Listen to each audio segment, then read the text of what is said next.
Hello guys, welcome back to my channel. So నేను రీసెంట్గా make చేసిన బ్రైడల్ బ్యాంగిల్ లుక్ అయితే ఒకసారి చూసేద్దామండి. సో ఇందులో టోటల్గా 10 బ్యాంగిల్స్ ఉంటాయి. 4 సైడ్ బ్యాంగిల్స్ అయితే చాలా హెవీగా వచ్చాయి. సో మిడిల్లో ఇలాగా పీకాక్ చామ్స్ యాడ్ చేసి సింపుల్గా బ్యాంగిల్స్ కూడా యాడ్ చేశాను. ఫైనల్గా బ్రైడల్ సెట్ లుక్ అయితే ఇలా ఉంటుందండి. నెక్స్ట్ వచ్చేసి సెంటర్ హెయిర్ క్లిప్స్ కూడా కస్టమైజ్ చేయించుకున్నారు. సో ఒకటి వచ్చేసి పీకాక్, ఇంకొకటి వచ్చేసి లోటస్ అండి. సో ఈ క్లిప్స్లో కూడా కలర్ కాంబినేషన్స్ అయితే అవైలబుల్ ఉన్నాయి. ఎవరికైనా కస్టమైజేషన్ కావాలనుకుంటే డిస్క్రిప్షన్లో ఇచ్చిన నెంబర్కి అయితే కాంటాక్ట్ అవ్వండి. అప్లోడ్ చేసిన వరలక్ష్మి వ్రతం కాంబోకి అయితే మంచి రెస్పాన్స్ వచ్చిందండి. మళ్ళీ బ్రైడల్ సెట్స్లో కూడా సేల్ పెట్టమని చెప్పేసి అడుగుతున్నారు.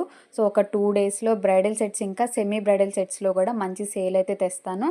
సో బడ్జెట్ ఫ్రెండ్లీ ఉంటుంది, కస్టమైజేషన్ కూడా అవైలబుల్ ఉంటుంది. ఒక 2 డేస్ వెయిట్ చేయండి, మంచి కలెక్షన్తో అయితే మీ ముందుకు వస్తాను. ఈసారి సేల్లో హెయిర్ యాక్సరీస్ ఉండవండి, ఓన్లీ బ్రైడల్ సెట్సే ఉంటాయి. ఈ బ్రైడల్ సెట్ కూడా సేల్లో ఉంటుంది. ప్యాకింగ్ కంప్లీట్ అయిపోయింది కదా, నెక్స్ట్ కస్టమర్ రివ్యూ అయితే చూద్దామండి. ఇలా రివ్యూస్ చూసినప్పుడు చాలా సాటిస్ఫాక్షన్గా ఉంటుంది. వీడియో మీకు నచ్చితే లైక్ చేయండి.